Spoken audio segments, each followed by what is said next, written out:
Agora eu vou falar sobre os erros do Internacional. Mas o jogo era um jogo de imensas dificuldades. Em boa parte dele, o Internacional fez uma grande partida. Vamos lá, vamos É. conversar. Olha a cabecinha, vamos baixar o saltinho, vamos É. botar a cabeça no lugar, respira fundo. Não é mais gauchão, Não. não é gauchão, Campeonato Brasileiro. Pito pra vocês, meu filho aqui tava bravo. Porra, tu tá torcendo pra empatar, tu tá pequenando o Inter. Tem muitos de vocês aí também, estão dizendo, porra, é por isso, por aquilo. Tá. Bom, vem o Flamengo no Maracanã, gente. Ah, mas o Internacional sofreu. Claro que sofreu, vai sofrer sempre com o Flamengo no Maracanã. É assim. Nós pegamos o melhor time do Brasil na casa deles, com 50 mil pessoas, e empatamos o jogo. Salve, salve nação! Saudações! Temos aqui um corte do canal do Fabiano Baldasso, fanático colorado. É isso aí, galera. Vamos ver aqui agora o que ele vai falar sobre o empate de Flamengo e Internacional. Já chega deixando o seu like, se inscreva no canal e ative lá a sineta, tá bom? Tamo juntos! As imagens são do canal Fabiano Baldasso. Link na descrição como créditos. Vamos lá pro vídeo, sem perder tempo. Vamos lá. O resultado com o desempenho do Internacional, analisa tudo para você com a Super Jornada Colorada KTO. Alô, Baldasso! O Inter tem um ponto contra o Flamengo. Um ponto contra o Flamengo. Vou fazer uma confidência para vocês aqui. Eu tava aqui torcendo para acabar o jogo. Meu guri tá aqui, o Antônio, ficou bravo comigo, me deu uma mijada. Porra, tu tá pequenando o Inter, tá torcendo para empatar, tal. Tô. Gente, por favor. Gente, por favor. Vamos botar a cabecinha no lugar, todo mundo. Recebi um recado aqui no segundo tempo de alguém dizendo o seguinte: não consegue nem ganhar do Flamengo, como é que nós vamos ser campeão se não conseguimos nem ganhar do Flamengo? Gente, eu tô pegando o Flamengo numa... Ah, essa é boa, né, cara? O torcedor do Inter tá muito soberbo, cara, achando que é tão fácil assim ganhar do Flamengo. Maracanã, gente. Pelo amor de Deus, vamos ter o mínimo de noção. O jogo teve imensas dificuldades. Eu não estou dizendo que o Inter não errou, e eu vou falar sobre isso agora, vou falar sobre os erros do Internacional. Mas o jogo era um jogo de imensas dificuldades. Em boa parte dele, o Internacional fez uma grande partida. Vamos lá, vamos conversar. Olha a cabecinha, vamos baixar o saltinho, vamos botar a cabeça no lugar, respira fundo. Não é mais gauchão. Não. Não é gauchão, Campeonato Brasileiro. E a porra da nossa sorte fez a gente começar... E isso aqui que ele tá falando eu dou razão, cara. Não é mais gauchão e não é mais cariocão. Agora é Campeonato Brasileiro. Isso vale para as duas partes, né? Não é gauchão, Campeonato Brasileiro. E a porra da nossa sorte fez a gente começar com o Flamengo no Maracanã. Não perdemos. Vamos lá. O primeiro tempo do Internacional foi muito bom. Muito bom. O Roger pensou muito bem o jogo. Muito bem de verdade. O Roger conseguiu no primeiro tempo estabelecer um sistema defensivo adequadíssimo às condições do jogo e ofensivamente conseguiu aparecer de forma envolvente em alguns momentos, mesmo que sem muito volume, e saiu ganhando no primeiro tempo, né? O Inter jogou no primeiro tempo com uma linha de 5 jogadores. 5. Porque o Fernando não era volante. O Fernando não foi volante hoje. O Fernando foi zagueiro. O Fernando foi zagueiro. O Inter jogou com 3 zagueiros. O Inter jogou com... Não é 3-5-2. Era 5 atrás. Os 2 laterais, o Vitão, o Fernando e o Juninho. O Inter jogou com 5 jogadores em linha hoje, tá? E acertou. Acertou o Roger. O Flamengo no primeiro tempo teve imensas dificuldades. O Flamengo chegou muito pouco no primeiro tempo. Quase nada. Não ultrapassava essa linha do Internacional, né? E o Internacional, que demorou um pouco para implementar sua ação ofensiva no primeiro tempo, em determinado momento começou a ser um pouco mais envolvente. E aí, daqui a pouco, né, naquela jogada sempre muito boa do Inter pelo lado esquerdo, o Bernabé recebeu lá na linha de fundo e cruzou para o Bruno Henrique fazer um golaço. Mas o primeiro tempo, porque é interessante, tem muita gente cobrando que o Alan Patrick não apareceu no jogo. No primeiro tempo, especialmente, em que ele sim não apareceu, e sim ele não apareceu o jogo todo. O Alan Patrick apareceu muito pouco. Muito pouco. Mas no primeiro tempo, eu até entendi, porque o jogo do Internacional não era um jogo de volume, não seria um jogo de volume. Não seria para isso. Não era um jogo para o Internacional ter grande produção de meio campo. E não teve. Não foi por ali que o Inter jogou. Sabe? O Internacional, pelos lados do campo, tentava espetadas qualificadas, e o Inter sabe jogar muito bem assim. Não teve volume, o Borré foi muito mal, mas um mal também com explicações, porque o Borré é um tipo de jogador que se dá bem quando o Inter tem volume de jogo, que ele se insere no processo de meio campo, inclusive para qualificar a sua chegada, né, para receber com mais qualidade, então o Borré desapareceu. Mas o primeiro tempo do Inter foi muito bom, impecável. Galera, ele tá falando aqui que o primeiro tempo do Inter foi muito bom, né? Eu acho que o Inter foi um pouquinho melhor porque fez o gol, cara. No primeiro tempo, o Internacional deu 2 chutes a gol e um entrou, né? Já o Flamengo deu 3. O Flamengo jogou muito abaixo, muito mal o primeiro tempo. Vamos lá. Impecável, estrategicamente impecável. Não foi o primeiro tempo exuberante, de o Inter jogando muito, chegando na frente. Não, mas o primeiro tempo como tinha que ser. O Roger pensou muito bem. No segundo tempo, o Inter, com a sua mesma ideia estratégica, não conseguiu suportar com a mesma qualidade o Flamengo. E assim, eu não tenho muitas explicações técnicas e táticas para isso ter acontecido. O Led falou, eu acho que até pode valer como uma explicação, que o Bruno Henrique do Flamengo passou a jogar um pouco mais por dentro, pelo meio.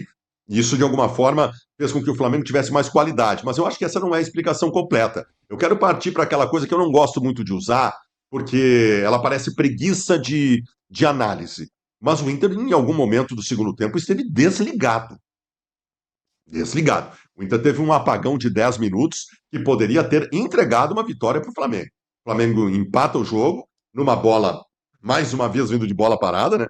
Mais uma vez vindo de bola parada, como sempre, os gols do Inter são todos assim, né? Um escanteio que a bola atravessou a área, que alguém chuta, a bola fica pererecando dentro da área por baixo.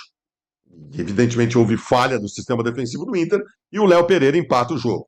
Depois do Léo Pereira empatar o jogo, o Fernando erra uma bola, o Flamengo quase faz, depois o Fernando, e daqui a pouco o Flamengo perde um gol, e cara, pelo amor, foram 10 minutos assim, ó, horrorosos. E graças a Deus o Inter não entregou uma vitória para o Flamengo. Depois disso, o Inter... Ou seja, né, galera, o Flamengo foi muito superior no segundo tempo, né? Para vocês terem uma ideia, foram 16 finalizações contra 6 do Internacional. Uma posse de bola maior, com acertos de passes melhor, né? 90% de acerto de troca de passes.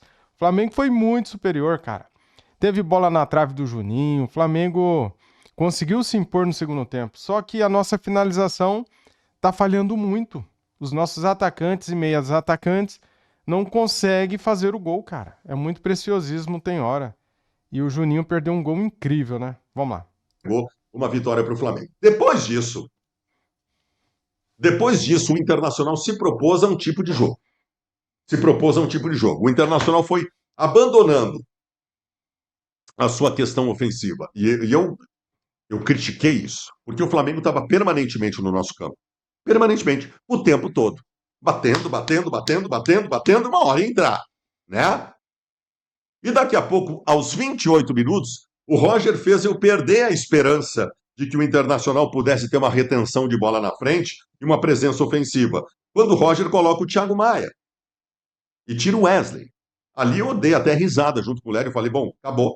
Não vou nem pedir mais presença ofensiva, porque acabou. Tirou o Wesley, botou o Thiago Maia, agora, dos 28 em diante agora, nós vamos para segurar o resultado de 1-1. Só que, junto do Thiago Maia, entrou o Carboneiro.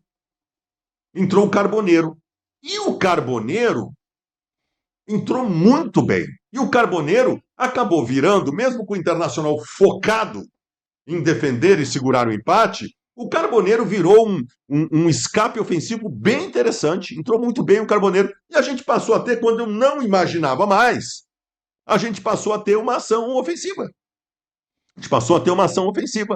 Segurou um pouco mais a bola na frente. O Valência participativo também, mas o Carboneiro especialmente muito bem. O Alan Patrick apareceu um pouquinho mais, ele que esteve tão apagado no jogo. E a gente começou a segurar o Flamengo. Eu comecei a me aliviar um pouco mais, porque o Flamengo já não estava mais tão presente ofensivamente. E assim, nós empatamos com o Flamengo no Maracanã. Tá bem, eu entendo que o primeiro tempo nos deu a perspectiva. É que eu sou, talvez por ser um pouco mais velho que vocês, que a maioria de vocês estão assistindo, por estar um pouco mais tarimbado, um pouco mais cascudo com a história do Internacional, eu não tenho como achar ruim o que aconteceu hoje, gente. Repito para vocês, meu filho aqui estava bravo. Cara, o Internacional, ele foi pra empatar o jogo, cara. Quando tava 0-0, eu já senti uma certa cera. Quando eles fizeram o primeiro gol, aí aumentou a cera, né? Ou seja, um empate pra eles lá era bom resultado, né? Pinto pra vocês, meu filho aqui tava bravo. Porra, tu tá torcendo pra empatar, tu tá pequenando o Inter. Tem muitos de vocês aí também, estão dizendo, porra, é por isso, por aquilo, tal. Bom, vem o Flamengo no Maracanã, gente. Ah, mas o Internacional sofreu. Claro que sofreu, vai sofrer sempre com o Flamengo no Maracanã. É assim. Nós pegamos o melhor time do Brasil na casa deles, com 50 mil pessoas, e empatamos o jogo. Gente, existe um negócio no futebol que determina se o resultado foi bom ou ruim, que se chama circunstância do jogo. Quais foram as circunstâncias do jogo? O Inter jogou o jogo inteiro preocupado com questões defensivas. No primeiro tempo, joinha impecável. No segundo tempo, por muito pouco, não perdeu a partida. E conseguiu segurar. Foi bom. Foi bom. Foi ótimo pro Inter. Um empate deve ser valorizado. Nós começamos o Campeonato Brasileiro com o pior jogo que alguém pode enfrentar, no pior lugar que alguém pode enfrentar, e nós empatamos o jogo. Eu pergunto para vocês, quantos times vocês acham que vai conseguir empatar com o Flamengo no Maracanã nesse campeonato? Poucos. Me digam. Vamos conversar depois lá. Vamos conversar depois lá. Pé no chão, hein? Individualmente, o Fernando fez uma partida maravilhosa. No segundo tempo ele cansou um pouco. Mas o Fernando é maravilhoso. Eu adoro o Fernando. Para mim foi o melhor em campo. A equipe elegeu o Bernabé, de forma justa também. Mas eu sou apaixonado pelo Fernando. O Fernando hoje não foi volante, ele foi zagueiro, no meio do Vitão e do Juninho. E foi muito bem. Maravilhoso o Fernando. Mas é um jogador de 37 anos de idade, né? E daqui a pouco acontece o que aconteceu no segundo tempo. Quando ele estava errando um pouco mais do tempo de bola, e caiu um pouco a produção dele. O Bernabé maravilhoso, o Rocher fez um primeiro tempo maravilhoso, o Antony também fez defesa importante no segundo tempo. O Rocher saiu machucado, um negócio impressionante, o azar que esse cara tem. E eu gostei individualmente do time como um todo. Talvez o Borrell possa fazer alguma restrição, mas acho que o Vitão foi bem. O Juninho no segundo tempo teve um pouco titubeante, mas fez um primeiro tempo muito bom também. O Aguirre não foi mal hoje. O Aguirre não foi mal hoje. E o Aguirre teve boa parte da partida com a incumbência de marcar o Bruno Henrique do Flamengo, que é um cracaço de bola. O Bruno Henrique do Inter fez uma bela partida e um belo golaço, né? O Alan Patrick foi figura apagada, é verdade. O Wesley hoje não fez um bom jogo. O Vitinho um pouco melhor, mas também não fez. O Borré apagado, mas foi o suficiente para a gente conseguir num jogo contra o Flamengo fazer um tempo maravilhoso, que foi o primeiro, encontrar durante a metade do segundo tempo uma dificuldade também por conta de falhas nossas, mas a segunda metade do segundo tempo, embora ainda com muitas dificuldades, aí já era estratégico segurar o Flamengo, e seguramos. Tanto que o Flamengo não conseguiu fazer o segundo gol. Foi bom. Começou a maratona e começou com um belo resultado no Maracanã. Já vou avisar para vocês aí, vocês aí que estão bravos comigo. Podem ficar mais bravos ainda. Porque me serve um empate com o Bahia em Salvador, tá? Me serve um empate com o Bahia em Salvador também. Gostei do Internacional, começamos bem, o Inter mostrou qualidade e mostrou resiliência para conseguir enfrentar esse inferno que é pegar o Flamengo no Maracanã e não perder o jogo. Parabéns ao Fabiano Baldasso, adorei as análises dele, falou sem clubismo, né, cara? Muito boa a análise do jogo do Fabiano Baldasso, né? Vai ser difícil um time vencer o Flamengo no Maracanã, ou até mesmo empatar. O Flamengo vai passar o rodo em geral. Flamengo sem Gerson, sem Arrascaeta, o Pedro daqui a pouco tá voltando. Flamengo, no segundo tempo, merecia a vitória pelo que fez em campo, né? 16 finalizações contra 6 finalizações do Internacional. 6 no alvo. O Internacional teve 2 no alvo, né? Então, assim, foi um volume de jogo bem maior do Flamengo, que teve mais posse de bola, mais troca de passes. O Flamengo foi melhor em tudo, cara. Teve mais escanteios a seu favor. E quero dar os parabéns ao Baldasso por reconhecer que o Flamengo é o melhor time do Brasil. Ele analisou sem clubismo, ele foi sincero com o seu público, né? Tem torcedor do Inter com um saltinho muito alto, achando que o Inter pode bater de frente com o Flamengo, que pode vencer o Flamengo dentro do Maracanã.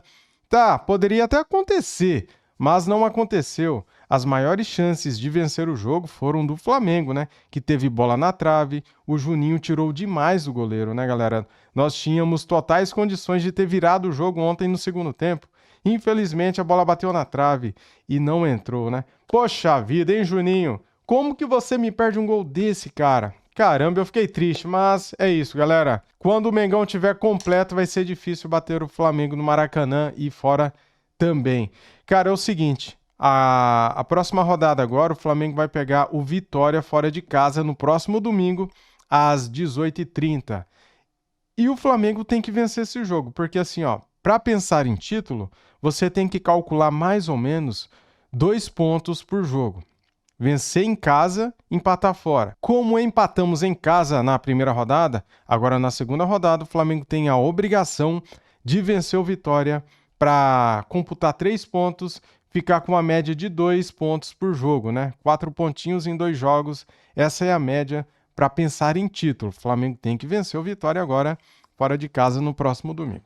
Valeu, nação, tamo juntos, deixa aquele like para ajudar, se inscreva aqui no nosso canal e ative o sininho. Saudações rubro-negras, fui!